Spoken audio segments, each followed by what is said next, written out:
Part 1. August. Fate smiled and destiny laughed as she came to my cradle. Natalie Merchant, Wonder. I know I'm not an ordinary 10-year-old kid. I mean, sure, I do ordinary things. I eat ice cream. I ride my bike. I play ball. I have an Xbox. Stuff like that makes me ordinary. And I feel ordinary inside. But I know ordinary kids don't make other ordinary kids run away screaming in playgrounds. I know ordinary kids don't get stared at wherever they go. If I found a magic lamp and I could have one wish, I would wish that I had a normal face that no one ever noticed at all. I would wish that I could walk down the street without people seeing me and then doing that look away thing. Here's what I think: the only reason I'm not ordinary is that no one else sees me that way. But I'm kind of used to how I look by now. I know how to pretend I don't see the faces people make. We've all gotten pretty good at that sort of thing, me, Mom and Dad, Via. Actually, I take that back, Via's not so good at it. She can get really annoyed when people do something rude. Like, for instance, one time in the playground some older kids made some noises. I don't even know what the noises were exactly because I didn't hear them myself, but Via heard and she just started yelling at the kids. That's the way she is. I'm not that way. Via doesn't see me as ordinary. She says she does, but if I were ordinary, she wouldn't feel like she needs to protect me as much. And Mom and Dad don't see me as ordinary, either. They see me as extraordinary. I think the only person in the world who realizes how ordinary I am is me.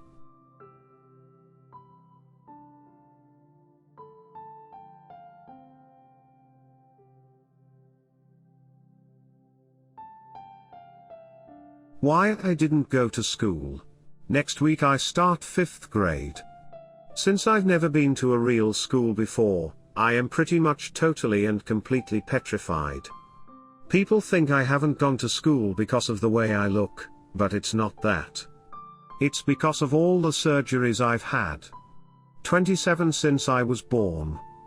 The bigger ones happened before I was even 4 years old, so I don't remember those. But I've had 2 or 3 surgeries every year since then, some big, some small, and because I'm little for my age. And I have some other medical mysteries that doctors never really figured out. I used to get sick a lot. That's why my parents decided it was better if I didn't go to school. I'm much stronger now, though. The last surgery I had was 8 months ago, and I probably won't have to have any more for another couple of years. Mom homeschools me. She used to be a children's book illustrator.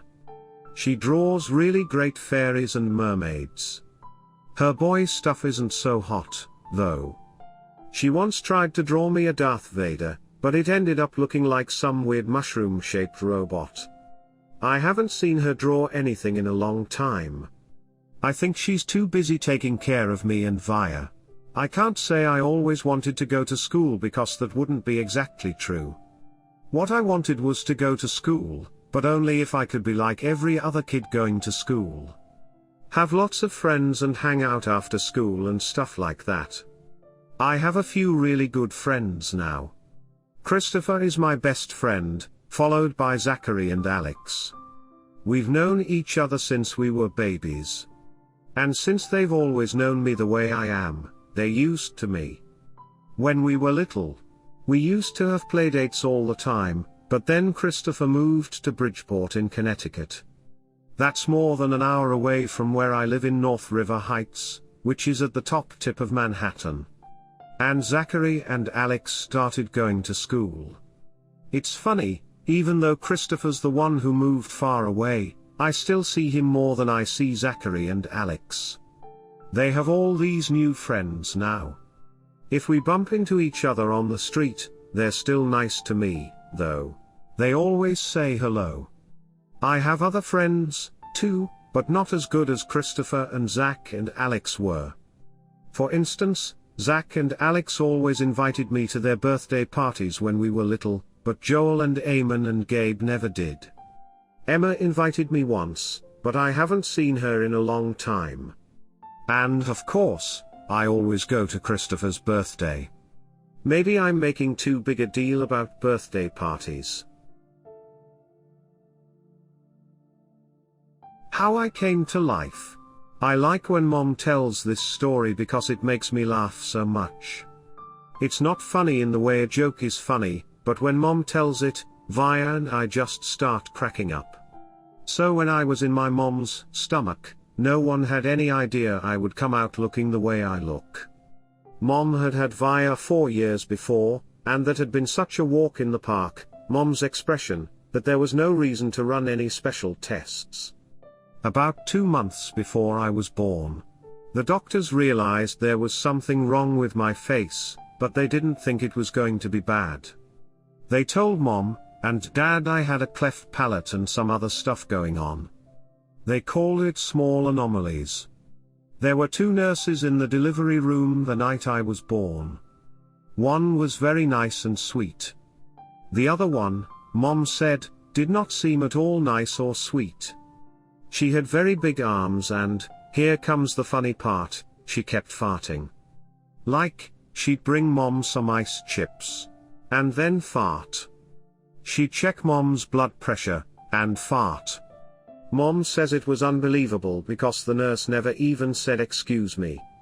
Meanwhile, Mom's regular doctor wasn't on duty that night, so Mom got stuck with this cranky kid doctor she and Dad nicknamed theough after some old TV show or something. They didn't actually call him that to his face. But Mom says that even though everyone in the room was kind of grumpy, Dad kept making her laugh all night long. When I came out of Mom's stomach, she said the whole room got very quiet. Mom didn't even get a chance to look at me because the nice nurse immediately rushed me out of the room. Dad was in such a hurry to follow her that he dropped the video camera, which broke into a million pieces. And then Mom got very upset and tried to get out of bed to see where they were going, but the farting nurse put her very big arms on Mom to keep her down in the bed. They were practically fighting, because Mom was hysterical and the farting nurse was yelling at her to stay calm, and then they both started screaming for the doctor. But guess what? He had fainted.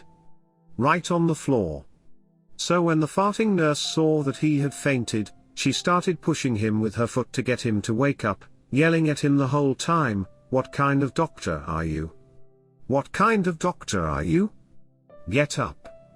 Get up."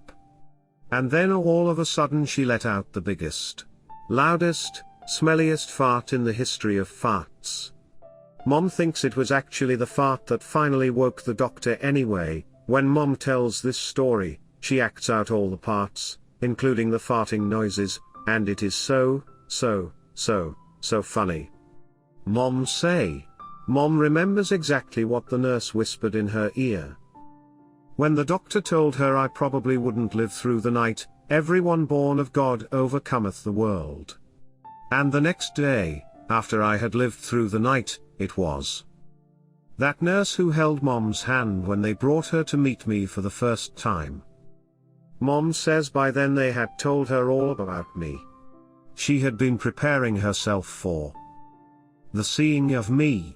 But she says that when she looked down into my tiny mushed up face for the first time, all she could see was how pretty my eyes were. Mom is beautiful, by the way. And Dad is handsome. Via is pretty.